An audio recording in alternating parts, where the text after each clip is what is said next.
xildhibaan Maxamed Cali Xirsi Obama ayaa munaasabad qada sharaf ah ku maamuusay qaar ka mid ah dhalinyarada xisbiga kulmiye gobolka Togdheer kuwaasi oo isugu jira dhalinyarada heer qaran iyo heer gobol.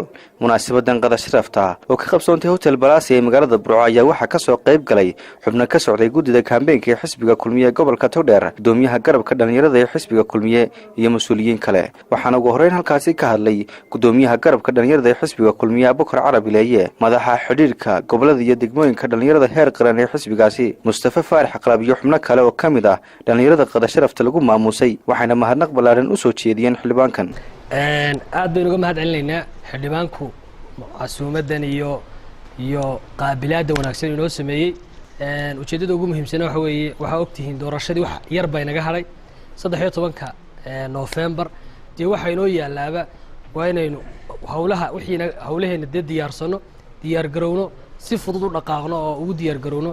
dhalinyarada halka joogta waxa weeyaan dhalinyarada aadka ugu daacadda xisbiga kulmiye ima u shaqaysa.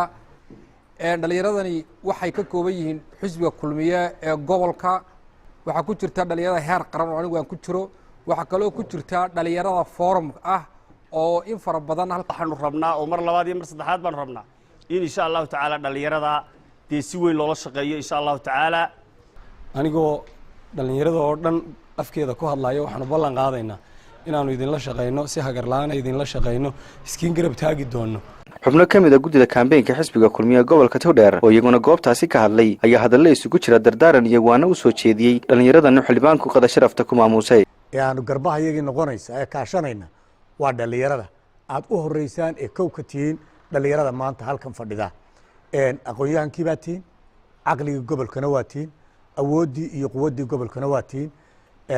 waxaanu jecel lahay noqon mayno kuwa shaqaynaya awoodda iyo shaqada aad baanu idinla kaashanaynaa.